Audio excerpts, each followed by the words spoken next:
Assalamualaikum warahmatullahi wabarakatuh. Salam jumpa kembali untuk seluruh sahabat-sahabat YouTuber, sahabat media, serta para pemirsa dan seluruh para pendengar, para penggemar di seluruh tanah air Indonesia, di Jagakarsa, Jakarta Selatan dan sekitarnya, maupun sahabat-sahabat di luar negeri sana. Semoga senantiasa kita tetap dalam lindungan Allah Subhanahu wa Ta'ala. Kembali kepada saya pribadi, Bung Jepri, selaku pemandu pembawa acara Radio RAS yang ada di channel Sadam, mengudara kembali untuk Anda dalam acara tanya jawab seputar dunia lain, edisi religi. Kembali kepada salah satu saudara Yadi yang ada di Bekasi. Beliau minta dijelaskan dengan adanya fit'ah makruh, fit'ah wajib, dan termasuk fit'ah sunnah, dan termasuk fit'ah harus. Kembali lagi sebelumnya kepada saudara Yadi yang ada di kota Bekasi. Memang sebelumnya saya sudah menayangkan video-video sebelumnya ya. Namun tidak ada salahnya kalau saya mengulas kembali agar yang belum sempat mengikuti kajian kami mudah-mudahan dapat bisa mengikuti untuk menambah wawasan pengetahuan ilmu agama kita ya. Mudah-mudahan untuk seluruh para pendengar, para penggemar di seluruh tanah air Indonesia maupun di luar negeri sana, termasuk yang terkait saudara Yadi penanya dari Bekasi, semoga Allah selalu memberi kemudahan-kemudahan dalam urusannya dan hajatnya, mudah-mudahan Allah segerakan mengabulkannya. Yang sakit mudah-mudahan sudah sehat kembali dan diangkat penyakitnya, dan semoga kita selalu dalam lindungan Allah Subhanahu wa Ta'ala dan diselamatkan dunia akhirat. Mari kita sama-sama mendengarkan kajian kita sesuai dengan pertanyaan saudara Yadi yang ada di kota Bekasi tentang masalah fit'ah makruh, fit'ah wajib, sunat, dan termasuk fit'ah harus, dan termasuk yang tadi disebutkan 1, 2, 3, 4 ya, fit'ah makruh, fit'ah wajib, dan termasuk fit'ah sunnah dan fit'ah harus. Kembali lagi kepada untuk seluruh para pendengar, para penggemar, dan termasuk yang terkait saudara Yadi. Apabila nanti di tengah jalan tiba-tiba berhenti, Anda boleh melihat kembali di video-video sebelumnya. Saya sudah pernah menayangkan, karena waktu jualah saya hanya diberi kesempatan hanya 10 menit, bahkan lebih sedikit. Mudah-mudahan ini cukup ya. Saya akan memberikan tambahan-tambahan penjelasan dan tanya jawab dari yang ada, yang sudah dibukukan. Kembali kepada saudara Yadi yang ada di kota Bekasi, bahwasanya fit'ah makruh yaitu sembahyang duha berjamaah, berkumpul-kumpul, menghiasi masjid dengan ukiran-ukiran, pembayaran zakat fitrah berlebih-lebihan, umpamanya dibayar 4 karung sedangkan yang wajib hanya 4 liter, menetapkan suatu hari yang ibadah khusus, umpamanya untuk berzikir pada hari Jumat saja, dan untuk sholawat hari Sabtu saja, untuk baca Al-Quran hari Kamis, dan untuk istighfar pada hari Rabu. Zikir waktu bersetubuh dengan istri atau ketika buang air. Zikir ketika mengantuk melebihi hitungan zikir yang sudah ditetapkan oleh Nabi. Umpamanya membaca subhanallah sudah ditetapkan Nabi 33 kali sesudah sembahyang, tahmid 33 kali, dan takbir 33 kali, tetapi dibaca lebih dari itu, dan lain-lain. Itu yang namanya disebut fit'ah makruh. Untuk selanjutnya yaitu fit'ah wajib.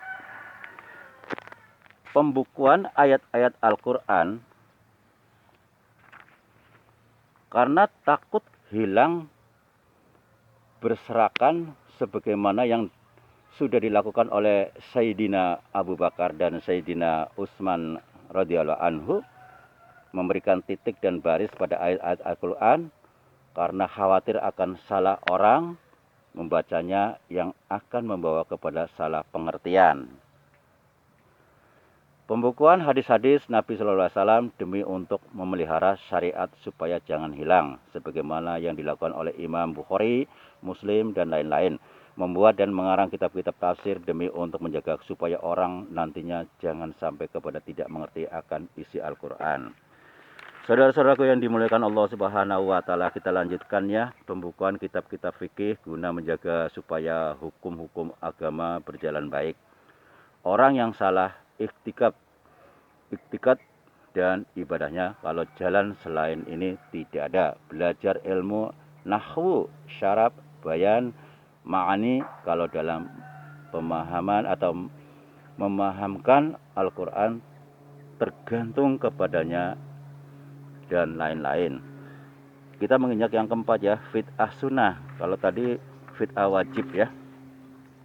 Fit'ah sunnah yang pertama azan pertama pada sembahyang Jumat, sembahyang taraweh 20 rakaat, membikin menara masjid untuk azan sembahyang di atas menara, belajar ilmu nahwu, syarab, bayan, ma'ani, qawafi dan lain-lain ilmu yang bertalian dengan agama. Membuat madrasah-madrasah agama Islam mengadakan perayaan peringatan Maulid Nabi, Isra Mi'raj, qiyam atau berdiri ketika mendengar kisah Maulid Nabi, mengadakan kumpulan-kumpulan untuk membahas agama dan keagamaan, mendirikan rumah-rumah peribadatan, bersalam-salaman sesudah sembahyang subuh berjamaah, memukul beduk untuk memanggil sembahyang dan lain sebagainya. Kita menginjak yang kelima ya, fit'ah harus ya. Membuat makanan yang lezat-lezat, memakai pakaian yang bagus-bagus, memakai kendaraan yang bagus-bagus, membuat rumah tempat tinggal yang besar dan luas, mengadakan kantor-kantor untuk pengurusan sesuatunya, naik haji dan kapal laut ataupun udara dan lain sebagainya. Di sini saya akan menambahkan tanya jawab ya. Ada orang mengajukan pertanyaan terhadap uraian masalah fit'ah tersebut dan di bawah ini kami nukilkan pertanyaan itu dan kami jawab seperlunya. Jadi ada salah satu pertanyaan. Dalam Al-Quran dan hadis Nabi tidak ada tersebut definisi dan pembagian fit'ah kepada 5 bagian sebagaimana disebut atau tersebut dalam uraian. Apakah ini hanya perbuatan ulama saja? Nah, jawabannya ya memang begitu. Seluruh definisi dan takrif tidak ada tersebut dalam Al-Quran dan hadis. Tetapi oleh ulama-ulama sudah memperhatikan Al-Quran dan hadis yang bertalian dengan masalah keseluruhannya, dibuatlah definisi untuk sesuatunya. Imam Syafi'i radhiyallahu anhu terkenal dengan nama julukan ahlu hadis, yaitu ahli hadis, dan Imam Hanafi terkenal sebagai ahlur rai, yaitu ahli pendapat. Kitab-kitab Imam Syafi'i penuh dengan hadis, terutama kitab yang besar. Imam Ibnu Hajar al-Asqalani, pembuat ta'rif fit'ah, adalah ahli hadis yang terkenal juga. Beliau adalah pengarang kitab Fathul Bari, syarah hadis Bukhari.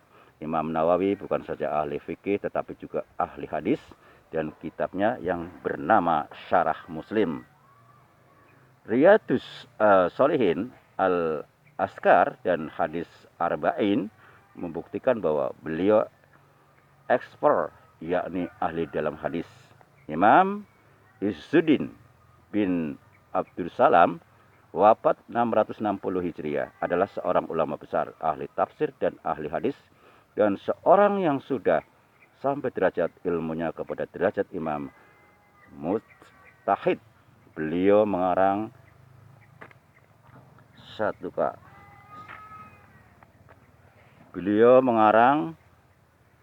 dan sebanyak 30 kitab dalam berbagai ilmu seperti ilmu fikih, tafsir, hadis, tauhid, tasawuf, tarekeh, tarek dan lain-lain.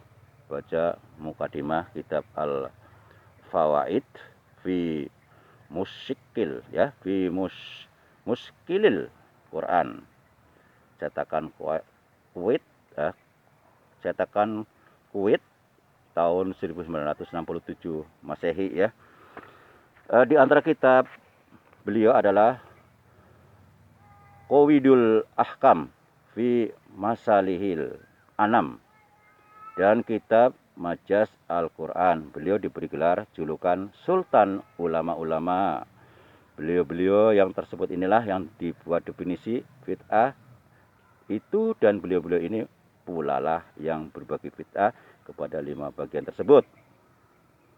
Yaitu sesudah diperhatikan Al-Quran dan hadis yang bertalian dengan persoalan fit'ah, di mana sebagian dari hadis-hadis itu sudah diuraikan dalam risalah ini. Ini masih di lingkup 40 masalah agama ya. Kembali kepada untuk saudara Yadi yang ada di Kota Bekasi, nanti Anda bisa pelajari kembali. Sebelumnya saya sudah menayangkan video-videonya. Nanti Anda bisa pelajari kembali ya. Mudah-mudahan dengan adanya pertanyaan Anda, ini saya juga menambahkan tanya jawab sebelumnya, agar untuk menambahkan wawasan kita, untuk menambahkan ilmu kita yang belum tahu jadi tahu ya. Demikianlah untuk seluruh para pendengar, para penggemar di seluruh tanah air Indonesia, di Jagakarsa, Jakarta Selatan maupun di luar di sana. Harapan saya pribadi, mari kita sama-sama ikut kajian untuk menambah wawasan atau ilmu yang ada, ilmu agama, agar kita tidak salah kaprah dalam pemahaman ilmu agama ya. Karena pernah saya menguraikan tentang fit'ah, ada juga yang jeletuk begini begitu dan sebagainya, padahal pada saat itu memang saya sudah lengkap ya. Hanya saja barangkali ada yang belum tersampaikan, hanya karena waktunya, durasinya yang terbatas. Saya rasa tidak menyimpang dari koridor Al-Quran dan hadis yang ada. Demikianlah saudara pendengar yang dimuliakan Allah Subhanahu wa taala. Mudah-mudahan kita semuanya tetap dalam lindungan Allah Subhanahu wa taala dan berbahagia bersama keluarga, diselamatkan dunia akhirat. Apabila ada salah-salah kata dalam penyampaian baik sengaja tanpa sengaja, saya pribadi mohon maaf. Wassalamualaikum warahmatullahi wabarakatuh. Ihdinas syiratal mustaqim.